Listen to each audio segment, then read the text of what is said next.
पहाड़ों के बीच में सफर करते हुए जब ठंडी हवाएं आपके चेहरे को छू के गुजरेंगी, वो आपको एक अलग ही एहसास देगा। मैकाल पहाड़ियों की गोद में लगभग 3500 फीट की ऊंचाई पे बसे इस पवित्र नगरी अमरकंटक में आपका स्वागत है। आइए हम और आप इस पवित्र नगरी की संपूर्ण यात्रा के साक्षी बनते हैं। त्वदीय पाद पंकजम नमामि देवी नर्मदे। तो हम लोग अपने पहले पड़ाव में आ चुके हैं मां नर्मदा के उद्गम स्थल पर। ये अमरकंट है, भगवान शिव की ये तपोस्थली है जहाँ नर्मदा का प्रादुर्भाव हुआ है। ये नर्मदा का उद्गम स्थल है।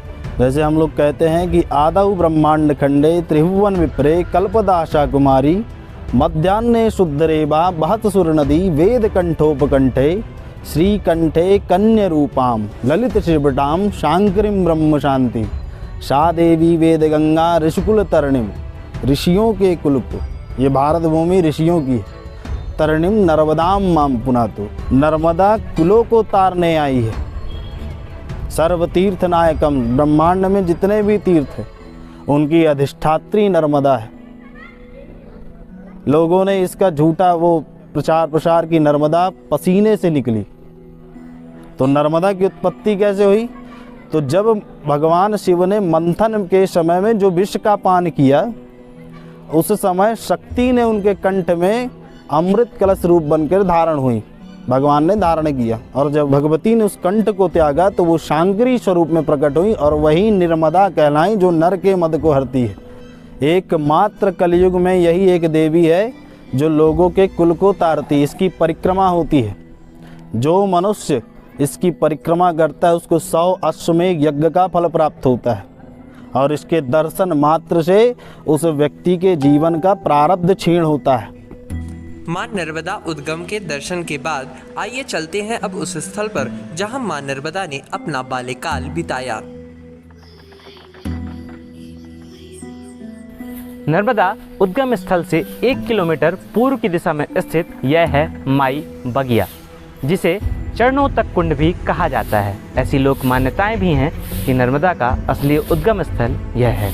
मां नर्मदा ने अपनी सहेलियां गुलबकावली और जोहिला के साथ अपनी बाल लीलाएं इसी जगह पर संपन्न की। और नर्मदा जी जिनके साथ खेला करती रही वो उनकी सहेली गुलबकावली और जोहिला। गुलबकावली पौधे के रूप में यहाँ पर स्थिर हैं, जिनके फूल से अर्क तैयार होता है, गुलबकावली अर्क। और जोहिला नदी जलेश्वर धाम से दिखाई पड़ती है। आइए चलते हैं अब उस स्थल पर जहां मां नर्मदा अपने पहले जलप्रपात का निर्माण करती हैं।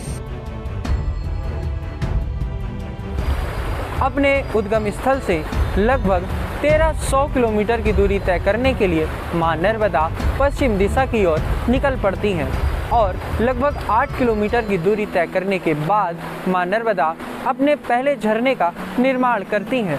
100 फीट से गिरता हुआ ये पानी आने वाले आगंतुकों को आनंदित कर देता है। कल कल करती आवाज़ चित्त को सुकून देती है और शायद यही वजह रही होगी कि कपिल मुनि ने इस जगह को अपनी तपोस्थली के रूप में चुना होगा और यही वजह है कि इस स्थल को कपिलधारा कहा जाता है। भारत के प्रमुख 6 दर्शनों में से एक सांख्य दर्शन की रचना कपिल मुनि ने इसी स्थल पे की है। कपिल धारा के बाद आइए अब चलते हैं मां नर्मदा के दूसरे जलप्रपात दूध धारा की ओर। ये प्राचीन काल महर्षि दुर्वासा जी की ये पवित्र गुफा है बच्चों। आहारी फलाहारी पवनहारी दूधाधारी जलाधारी गुप्त प्रगट सिद्ध की ये गुफा है। यहाँ पर ऋषियों की तपस्या से धरती पवित्र हो चुकी है। दूधधारा घाट के नाम से दुर्वासा ऋषि गुफा आश्रम प्रसिद्ध है। दूध धारा से मां नर्मदा अमरकंटक के जंगलों पहाड़ों से होते हुए अपने आगे के सफर में निकल जाती हैं और आइए अब हम चलते हैं अमरकंटक के दूसरी विशाल नदी की ओर।